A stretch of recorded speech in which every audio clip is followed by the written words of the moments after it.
Eu sempre sonhei em ser atleta e esse sonho eu alcancei.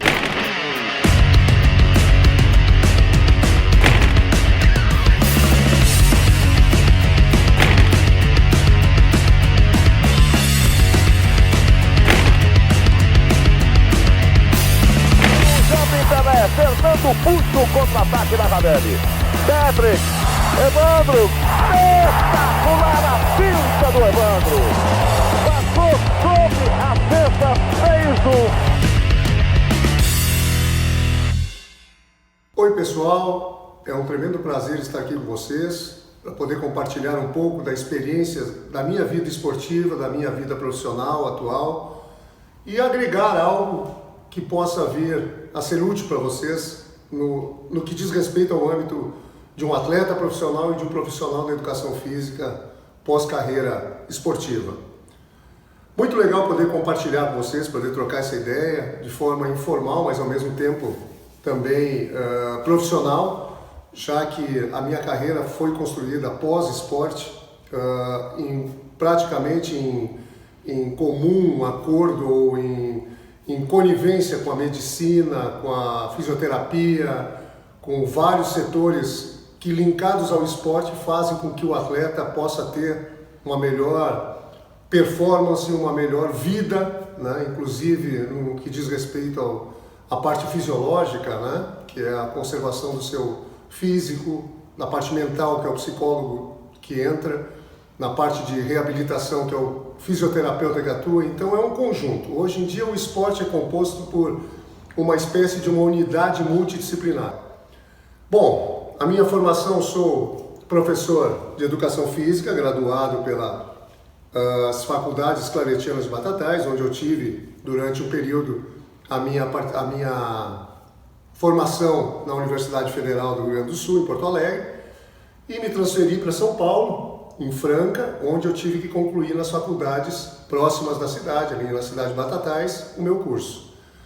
Tenho o curso de Pilates, procurei agregar na minha carreira várias, vamos dizer assim, vários componentes que são sistemas de treinamento, formas de treinamento que agregam muito no dia a dia da minha profissão. O Pilates faz parte. O Core 360 graus, que é um sistema também utilizado hoje pelo treinador do bicampeão mundial de surf, o Medina, Gabriel Medina. Tenho também uma formação na área de nutrição esportiva, não nutrição, mas cursos de especialização e de, vamos dizer assim, de formação, de informação, porque eu tento também não prescrever, mas é muito importante que um profissional da minha área tenha o conhecimento da nutrição, do que pode melhorar na performance dos treinamentos para também, consequentemente, nos períodos de competição, né? Tenho uma especialização em psicopedagogia do treinamento esportivo na Universidade Federal do Rio Grande do Sul, no ano de 1999. Sou graduado desde 1987, né? E dentre outros, eu sempre procurei buscar mais conhecimento em várias técnicas para poder agregar no meu trabalho. Onde tudo começou? Bom, aí entra meu pai, um tremendo incentivador, um tremendo apoiador do esporte em geral. Tudo começou numa brincadeira, onde em 1971, quando eu estava eu estava no Jardim, que era lá em Arroio do Meio, na cidade natal, na minha cidade natal, em Arroio do Meio. Eu estava no jardim e observei meu irmão, que praticava educação física numa quadra mais embaixo, já que a minha escolinha ficava num ponto mais acima da escola, né, mais num plano superior. E eu olhei o meu irmão jogando aquela bola dentro daquele aro, aquela coisa, parecia uma cesta, como praticamente um basquete né, uma bola ao cesto. E aquilo me chamou a atenção de uma maneira extraordinária. E quando meu pai foi transferido, que era funcionário da CE na época, foi transferido de Arroio do Meio para Encantado, foi onde tudo começou. Em 1971 eu fui para a escola, sempre fui de escola pública, tínhamos 1, 2 bolas de cada esporte, né, disponibilidade. Então foi onde tudo começou, foi onde um professor, Mauri Jaquete, me introduziu o basquete na minha vida e aquilo me chamou a atenção demais, né? E eu comecei a praticar na escola e fui me projetando no âmbito estudantil até 1980.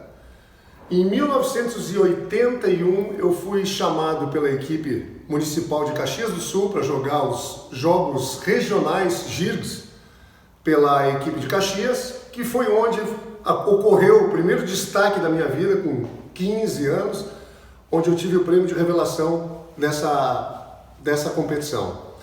Daí eu me tornei um profissional vindo para a Sojipa, em Porto Alegre, em 1981, final de 1981. Foi quando eu já iniciei as convocações para a seleção brasileira, juvenil e, consequentemente, para adulta, onde eu me mantive no quadro até 1993.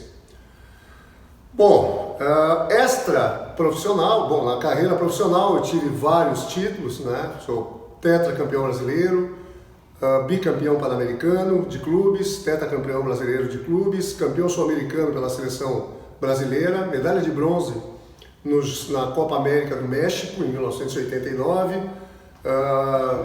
e vários outros torneios que a gente participou, internacionais, e foi muito bacana, sempre tem sido muito legal a minha participação em quadra, porque a parte do título, o aprendizado que se tem dentro da quadra, tu levas depois para a tua vida, e isso é muito importante. Eu sempre te citei que o basquete para mim era um meio, não um fim, porque eu sabia que posteriormente na minha vida o basquete ele me agregaria, ele não seria, vamos dizer assim, o ator principal da minha vida, ele seria um coadjuvante, onde me auxiliaria muito, porque na verdade eu me via como educador físico desde quando eu me graduei. E nisso aconteceu depois as convocações para Seleção Brasileira Master, né? Mas daí eu já não era um atleta profissional. O Master já funciona como uma espécie de uma filantropia competitiva, porque a gente revê os amigos antigos, né, de quadra, os inimigos antigos se tornam amigos depois de uma cervejinha pós-jogo, de um bate-papo, mas dentro da quadra são um monte de velhinhos querendo ganhar. É muito engraçado, é muito bacana ao mesmo tempo, porque a gente vê que aquele espírito competitivo que nós tínhamos segue ainda com a chaminha acesa, mesmo que a energia já não seja a mesma.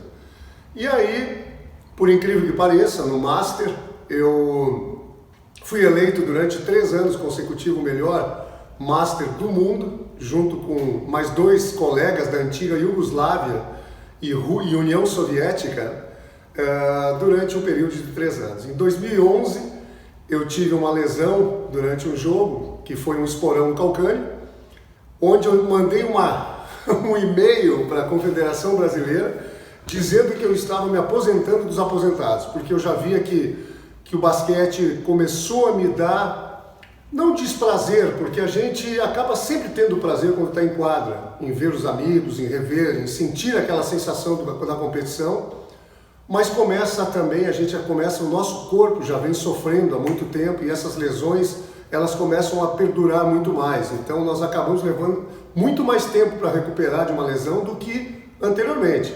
E isso acaba prejudicando a minha vida profissional, então eu resolvi aí me afastar. Em 1999, quando me retirei das quadras, após a vinda do Chile, né, onde eu joguei em 1998, tive uma lesão que foi uma fratura por estresse tibial anterior, eu resolvi tomar essa decisão de me retirar das quadras e começar a trabalhar na minha profissão, já que o basquete, para mim, era, vamos dizer assim, um lazer remunerado, porque eu amava fazer o que eu fazia. E comecei a buscar aperfeiçoamento na minha profissão, na minha real profissão, que é educador físico. E em 1999, foi quando eu iniciei essa especialização em psicopedagogia do treinamento na URGS. E logo em seguida, quando eu comecei a trabalhar com essa parte de condicionamento físico, houve a procura de vários clientes e atletas. Foi quando eu entrei no mundo do tênis, na preparação física de tenistas profissionais em formação. E isso para mim foi uma faculdade, conhecer o mundo dos tenistas, já que eu sempre fui um admirador e um apreciador do tênis. Inclusive quando eu era profissional do basquete, eu treinava 2 vezes por semana com o professor, batia, jogava, e eu sempre fui um admirador tremendo do tênis durante a minha carreira. E aí eu comecei a ter essa experiência de trabalhar com os tenistas, tanto na parte de condicionamento físico como as lesões que ocorriam, decorrentes do exercício repetitivo, coisas que acontecem no basquete também. Porque nós vimos que uma época, o Oscar, o qual eu era o reserva imediato dele nesses 13 anos de seleção brasileira, teve uma lesão no punho, que não deixa de ser DORT, né? Uma lesão por repetição, por treinar demais. Então esses gestos do arremesso, esses gestos repetitivos te levam a lesões. E eu comecei a entrar nesse mundo do tênis, nesse mundo do atleta de alto rendimento, porém do lado de cá, não como atleta, e sim como um preparador físico que justamente trabalha para que não ocorra tão frequentemente esse tipo de situação, que é a lesão no atleta de alto rendimento. Porque uma lesão acarreta em perda de um torneio, em queda nos treinamentos, em queda na performance. E isso tudo a gente sabe que hoje em dia o esporte é muito mais profissional do que na minha época.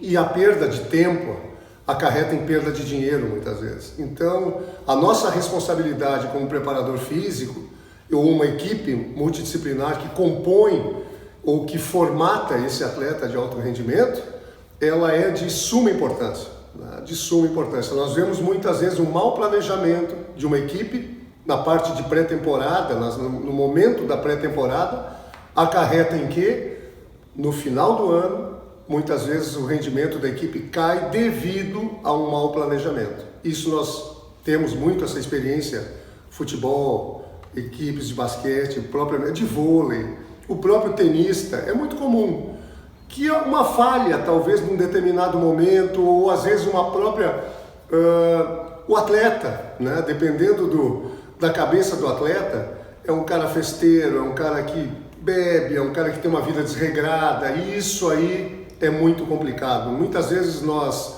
não conseguimos entrar na cabeça do atleta para saber realmente o que eles fizeram. E é muito comum a gente se deparar com esse tipo de situação. Eu sou, junto com a minha esposa, somos proprietários de um fitness center, é um estúdio, é uma casa onde nós trabalhamos com fisioterapia, com a parte de condicionamento físico, com yoga, onde nós temos o nosso QG simples. Não é nada complexo e nada cheio de firula, nada com frufru, mas é um lugar, primeiro, muito arejado, que é muito importante a prática do exercício físico de forma prazerosa e bem arejada, né? É um lugar onde nós temos todos os aparelhos que nós necessitamos para desenvolver o nosso trabalho, e um lugar que tem uma estrutura muito gostosa, muito prática, né? E somos... Eu e a Regina somos proprietários há 21 anos, já estamos atuando no mesmo local e muito felizes, né? Inclusive, não temos funcionários, né, por uma questão de logística e uma questão de custo, porque nós vimos que, não desmerecendo os que trabalharam, que nós tivemos ótimos profissionais que trabalharam conosco. Para um exemplo hoje, um dos nossos estagiários é o preparador físico do Atlético Paranaense, Túlio Flores. Outros estão como professores em Camboriú de beach tênis, e assim vai. Então nós tivemos ótimos. Um é secretário da saúde em Viamão. É muito bacana a gente ver que a gente participou da formação desses profissionais, mas o que ocorreu conosco é que, não nesta época desses profissionais que eu citei, né, as pessoas não iam lá nos horários do nosso negócio, nos horários dos profissionais, dos outros profissionais que trabalhavam conosco, e sim os nossos. Então nós começamos a gerenciar, e que faz parte também da nossa carreira, o gerenciamento do nosso negócio, já que nós somos uma micro empresa, e a maior empresa que nós temos somos nós, eu e a minha esposa. Então nós investimos muito na qualificação do nosso trabalho, busca de novos cursos, de atualização, e está sempre em cima das novidades, né? Uma coisa que para nós, por exemplo, eu estou com 56 anos, que é muito complicado hoje em dia, a gente está aprendendo, e isso eu tenho um baita profissional aqui atrás dessa câmera, que me auxilia muito essa parte tecnológica, né? Por exemplo, até para formatar essa palestra, a iluminação, o ângulo e a maneira de formatar como a gente vai transmitir, isso é muito importante. Eu sempre falo para meus, tanto alunos ou componentes de uma plateia, como vocês estão sendo agora, que quando nós vamos nos posicionar em público, é muito importante que a gente tenha argumentos, né? E seja aberto também a correções construtivas e também observações negativas, porque nós temos que saber que não somos nunca e nunca seremos donos da verdade, porque a verdade é muito subjetiva muitas vezes, né? O que é verdade para mim pode não ser para ti, e assim nós vamos aprendendo. E isso é uma coisa que a gente tem aprendido muito, essa parte de usar a tecnologia que nos é apresentada hoje, coisa que na minha época não existia. Nós tínhamos um esporte muito mais rudimentar e sem os recursos que tem hoje, porém nós tínhamos algo que falta para o atleta hoje, coração. Nós éramos muito mais movidos pelo coração, pela paixão, e isso nos ajudava também a desenvolver a nossa performance, né? Bom, atleta profissional, o que é um atleta profissional? É uma pessoa que, se não souber lidar com a pressão, não vai ser profissional, ou vai ser por pouco tempo, ou vai desistir antes do tempo. E isso nós vemos ser muito frequente, atletas talentosos, com uma boa formação física, com um ótimo fundamento, independente do esporte que seja, mas no momento em que tu é cobrado como um atleta profissional, a brincadeira muda. E eu digo sempre, um atleta profissional ele tem que conviver com a dor, gostar da distância e saborear o sofrimento. Porque se ele não souber fazer isso, ele não vai ser vitorioso. E a vitória é o que paga as contas do atleta profissional. Entende? Então isso é muito importante, a gente tem que saber conviver com a dor, conviver com o sofrimento, porque nas nossas vidas profissionais, esportivas, nós vamos muito mais perder do que ganhar. E essa derrota é que nos leva à construção da vitória, à construção do título. E isso é doloroso, mas faz parte da nossa vida. Então, tudo isso que eu passei durante a minha carreira faz com que hoje eu consiga ser visto, eu possa ser visto como um profissional sério, extremamente imbuído na busca da melhora e do alto rendimento, independente que seja um atleta profissional ou um atleta do dia a dia que nós somos. Porque todos nós queremos ter uma boa performance física para os nossos negócios, para os nossos trabalhos, para a nossa vida no decorrer dela, né? Eu digo sempre que hoje nós temos a possibilidade de envelhecermos de forma saudável e extremamente íntegra, o que é muito importante para o ser humano. Então, nada mais somos do que treinadores do atleta do dia a dia também, um profissional da educação física que trabalha com essa área de treinamento ou preparação física. Bom, origem da pressão. O que é a origem? O que eu quero dizer com esse slide? Existe a parte pessoal, que é a realização como um atleta profissional de alto rendimento. A parte clube e seleção, que é onde tu adquire a tua excelência pessoal e que dentro de um conjunto da equipe, o teu talento e a tua capacidade constrói o resultado dessa seleção e desse clube. E em nível social, no que diz respeito à torcida, a nossa responsabilidade é muito grande, porque nós somos parte das vidas delas. Nós estamos dentro dos lares delas. Elas nos veem como parte das famílias, porque nos veem e se sentem como se tivessem o direito de, inclusive, opinar. E aí entra o lado psicológico em que nós temos que saber trabalhar com isso.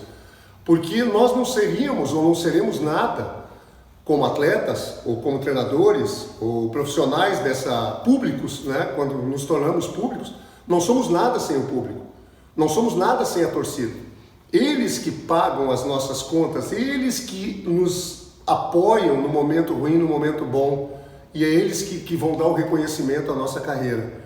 Então, vocês veem que é um tripé de pressão que faz com que um atleta tenha essa capacidade de desenvolver, e não sei se tem a capacidade, mas que tenha a obrigação, se quer chegar no topo, trabalhar todo o seu composto, vamos dizer assim, esse conjunto que é formado pelo corpo e mente, para que consiga atingir os seus objetivos.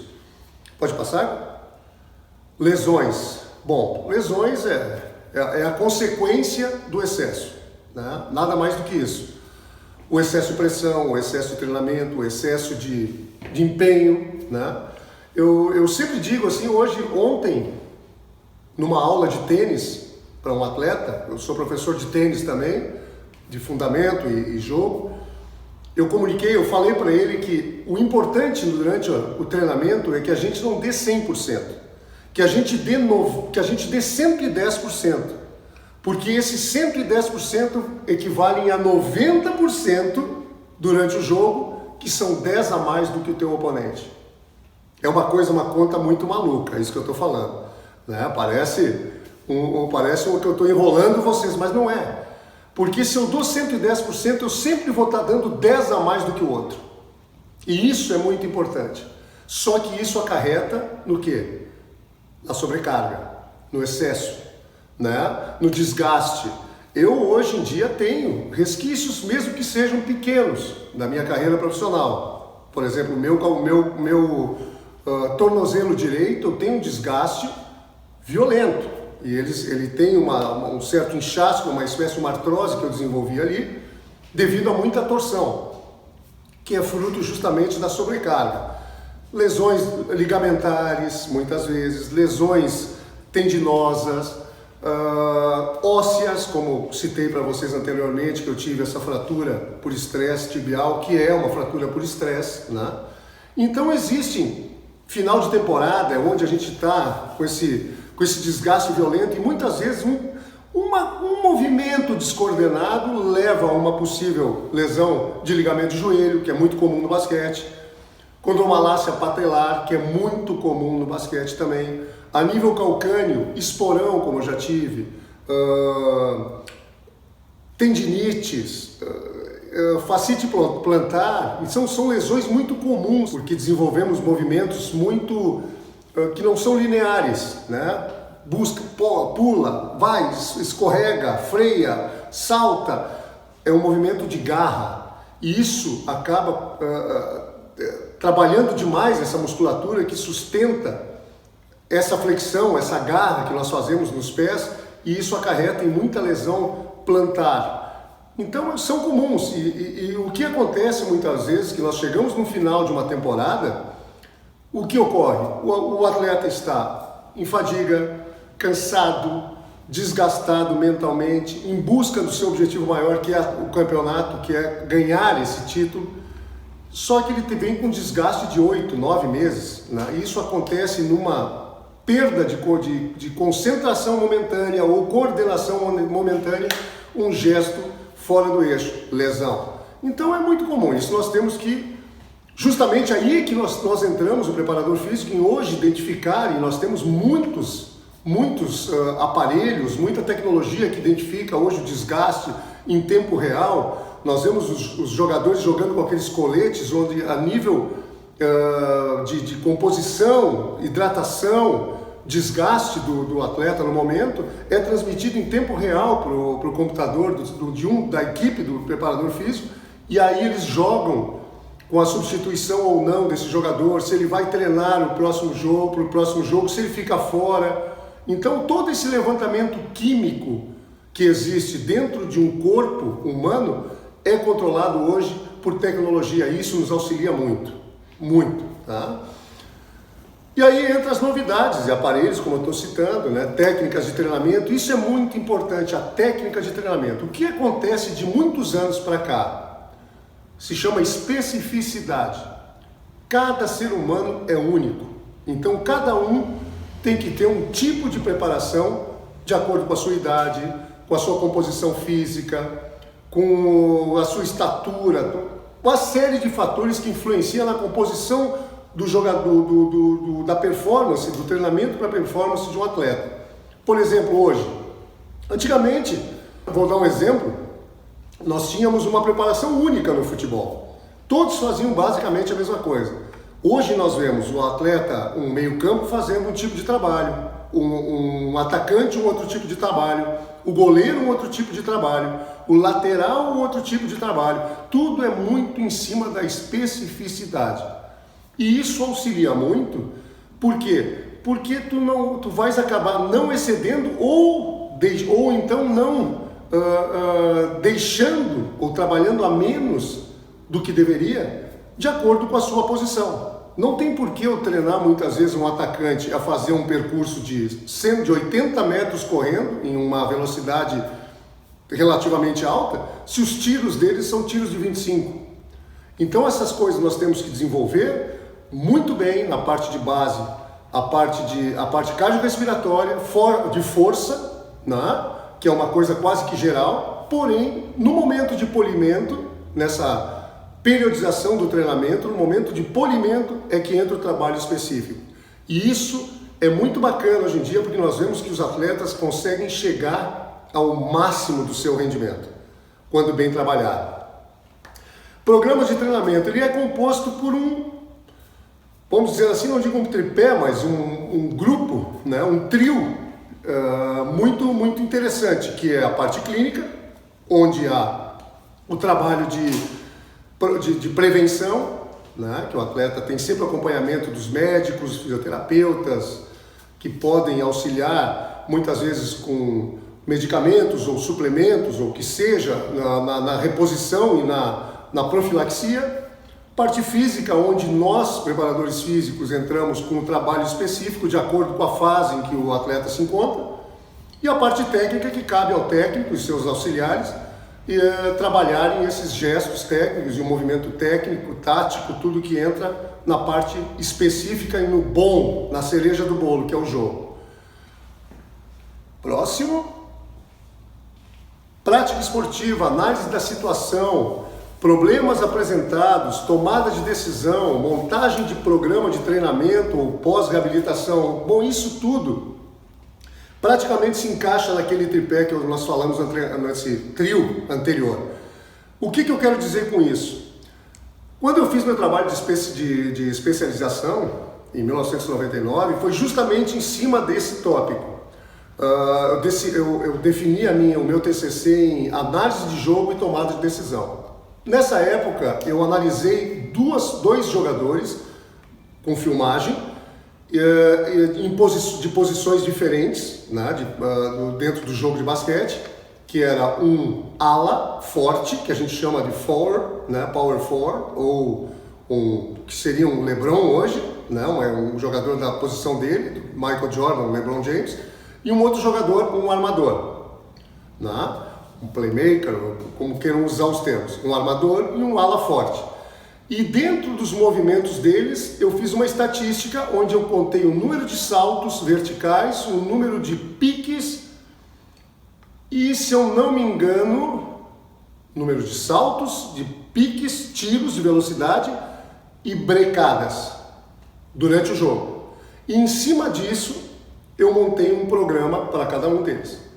Então foi muito baseado, por isso que hoje eu coloco, para mim é muito fácil trabalhar com atleta. É muito fácil, primeiro porque eu vivi em loco essa situação.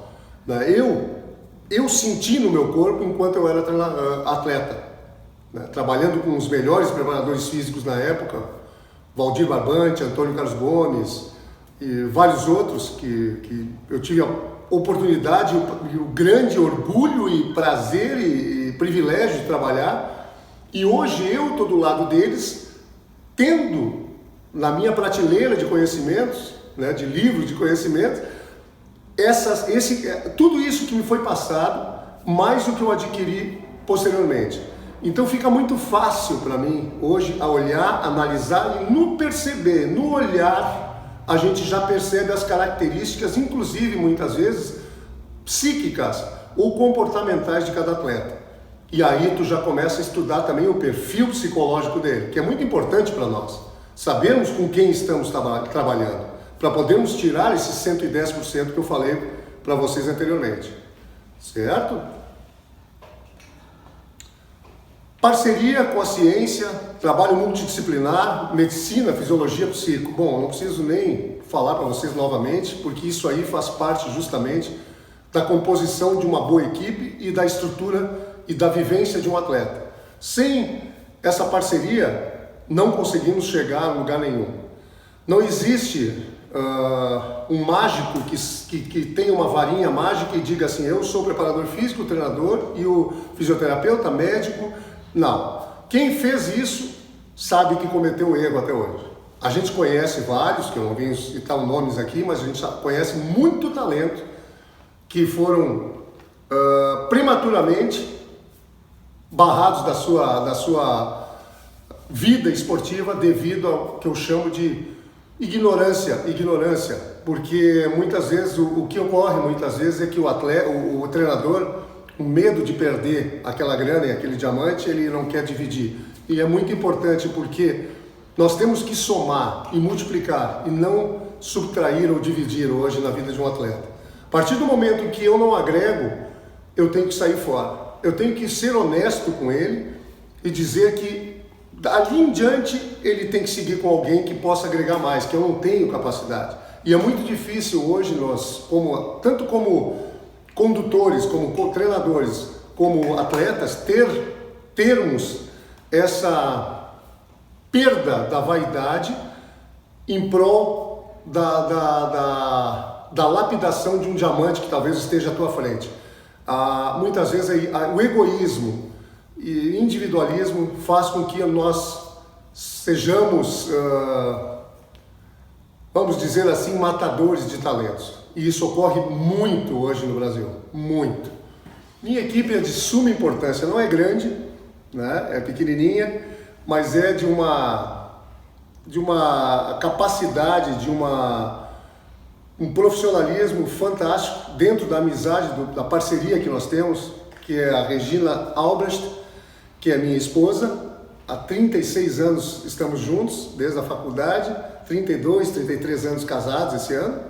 E o Caco da Mota, que é um parceiraço que se disponibilizou hoje a vir comigo para gravarmos um pleno sábado, frio, e estamos aqui fazendo essa gravação, tentando passar para vocês o mais próximo do maravilhoso que seria dentro desse tempo que nós temos e que possa agregar a vocês tudo isso que envolve a ciência e o talento na formação de um atleta.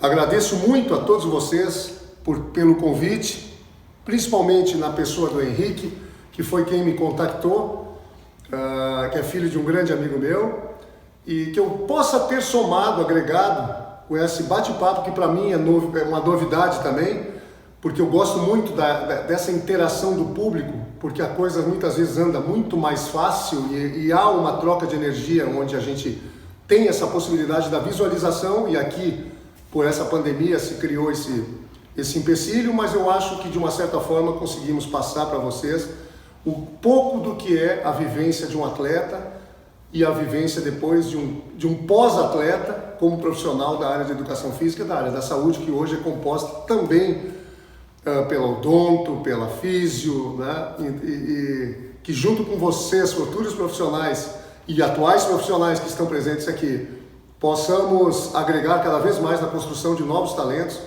e agregar e nos transformarmos cada vez mais em ótimos profissionais dessa área. Muito obrigado, um grande abraço. O otimista espera que o vento mude. O pessimista reclama do vento. O realista ajusta as velas. Decorrente do exercício repetitivo, coisas que acontecem no basquete também. De uma referência gestos, repite muito comum. Se tem alguma falha, talvez, muitas vezes o mau planejamento,